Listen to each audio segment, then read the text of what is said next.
Assalamualaikum warahmatullahi wabarakatuh. Perkenalkan, saya Diva Fitriani, NIM 4122411013, dosen Ibu Elvira Junisa MPD. Nah, jadi di tugas besar kedua mata kuliah Bahasa Indonesia ini, saya akan mempresentasikan tentang peran mahasiswa terhadap Indonesia Maju. Sebelum saya menjelaskan ke lebih detail, saya akan menjelaskan latar belakangnya terlebih dahulu.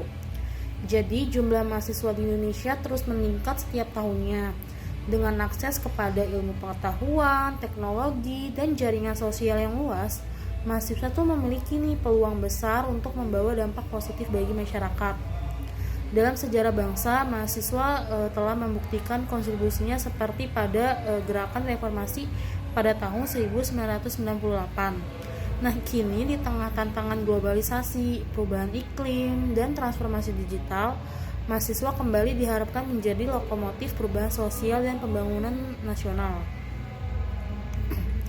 Nah, jadi tujuan presentasi saya kali ini yaitu untuk menyadarkan mahasiswa akan peran vitalnya dalam pembangunan Indonesia.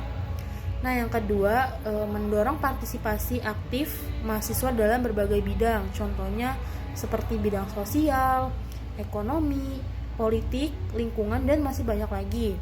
Nah, yang ketiga, memberi inspirasi kepada mahasiswa agar mahasiswa tuh berani dalam mengambil peran sebagai motor perubahan sosial. Nah, lalu mahasiswa sebagai agen perubahan.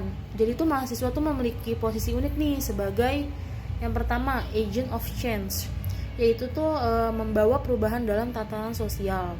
Nah, yang kedua, Iron Star, calon pemimpin bangsa di masa depan.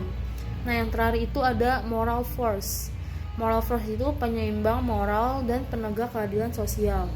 Mahasiswa memiliki daya kritis dan kepedulian yang dapat mendorong pembaruan dalam sistem sosial, hukum, ekonomi, dan pemerintahan. Dalam berbagai momen penting bangsa, mahasiswa selalu tampil sebagai garda terdepan perjuangan rakyat. Nah, selain itu, mahasiswa juga berkontribusi dalam bidang sosial dan lingkungan. Contohnya bidang sosial, mahasiswa dapat berkontribusi dalam pengabdian masyarakat melalui program seperti yang pertama adalah KKN atau yang biasa disebut kuliah kerja nyata. Jadi tuh KKN ini tuh membuat program kerja yang belum ada pada desa-desa terpencil gitu. Nah, yang kedua, edukasi anak-anak kurang mampu. Yang terakhir, relawan bencana dan bantuan sosial. Nah, saat ini juga banyak mahasiswa yang aktif ikut serta dalam kegiatan volunteer. Jadi mereka tuh mengedukasi anak-anak yang kurang mampu atau menjadi relawan pada bencana sosial.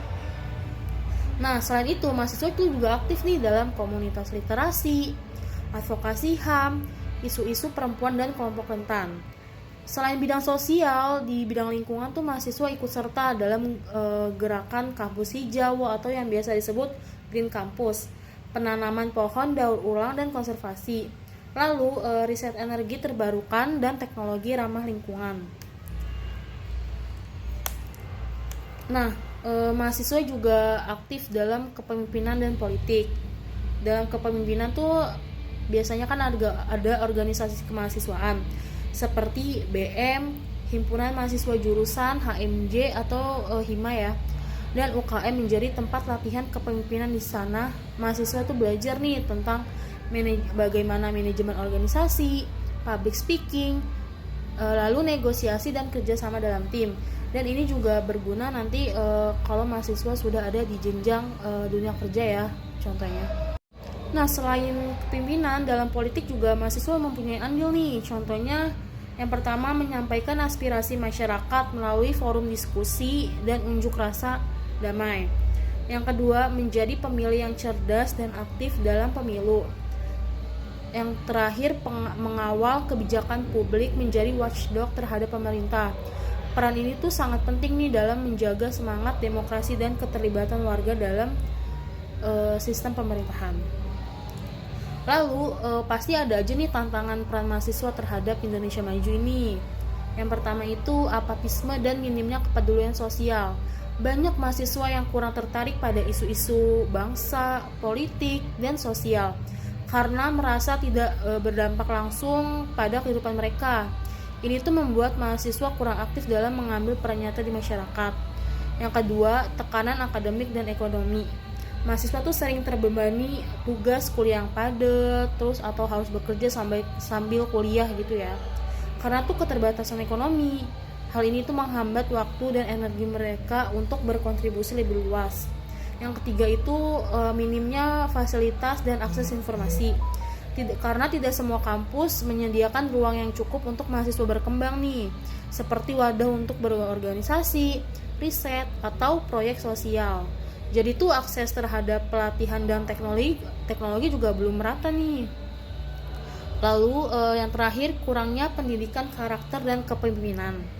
Banyak mahasiswa cerdas secara akademik, namun mereka tuh kurang memiliki soft skill seperti kepemimpinan, empati, kerja tim, dan etika. Ini tuh membuat peran mereka di luar akademik tuh menjadi terbatas. Lalu apa aja sih solusi untuk menghadapi tantangan peran mahasiswa ini nih? Yang pertama itu meningkatkan kesadaran dan kepedulian sosial, yaitu dengan mengadakan diskusi terbuka seperti seminar atau pelatihan kepemudaan di kampus, aktif dalam organisasi kemahasiswaan, komunitas sosial, dan kegiatan pengabdian masyarakat. Tujuannya tuh untuk membentuk mental kritis, empati, dan semangat gotong royong. Nah, ada manajemen waktu dan pengembangan diri. Jadi itu dia membuat skala prioritas antara kuliah dan aktivitas sosial, mengikuti program beasiswa atau part-time dan magang yang mendukung karir dan kontribusi sosial. Tujuannya itu tuh mahasiswa tetap produktif nih tanpa harus mengorbankan salah satu aspek. Nah, yang ketiga, mendorong kampus untuk memfasilitasi kegiatan mahasiswa. Jadi itu kampus tuh diharapkan untuk membangun ruang kreatif, CO working space, dan laboratorium inovasi. Kampus bekerja sama dengan LSM, perusahaan, dan instansi pemerintahan. Tujuannya itu untuk membuka lebih banyak akses dan peluang kolaborasi mahasiswa atau memperluas relasi lah ya. Nah, yang terakhir itu tuh pendidikan karakter dan soft skill. Jadi tuh mahasiswa tuh diharapkan memasukkan pelatihan leadership, komunikasi, dan etika profesi dalam kurikulum. Nah, lalu kesimpulan dalam presentasi saya kali ini tuh mahasiswa memiliki peran yang sangat strategis dalam mewujudkan Indonesia yang maju dan berdaya saing. Sebagai agen perubahan, mahasiswa tuh tidak hanya bertanggung jawab dalam aspek akademik nih, tetapi juga dituntut untuk aktif dalam kehidupan sosial, politik, lingkungan, dan ekonomi. Melalui keterlibatan dalam organisasi, kegiatan pengabdian masyarakat, inovasi, dan advokasi, mahasiswa dapat menjadi motor penggerak kemajuan bangsa. Walaupun banyak tantangan seperti sikap apatis, tekanan ekonomi, dan minimnya fasilitas, semua itu tuh dapat diatasi dengan solusi nyata seperti peningkatan kepedulian sosial, pendidikan, karakter, dan kolaborasi lintas bidang. Dengan semangat integritas dan daya juang yang tinggi, mahasiswa mampu menjadi generasi penerus dan membawa perubahan positif bagi Indonesia. Masa depan bangsa ada di tangan mereka yang pada hari ini mau belajar, berkontribusi, dan tidak menyerah dalam menghadapi tantangan. Sekian presentasi saya kali ini. Terima kasih. Mohon maaf bila ada kesalahan. Wassalamualaikum warahmatullahi wabarakatuh.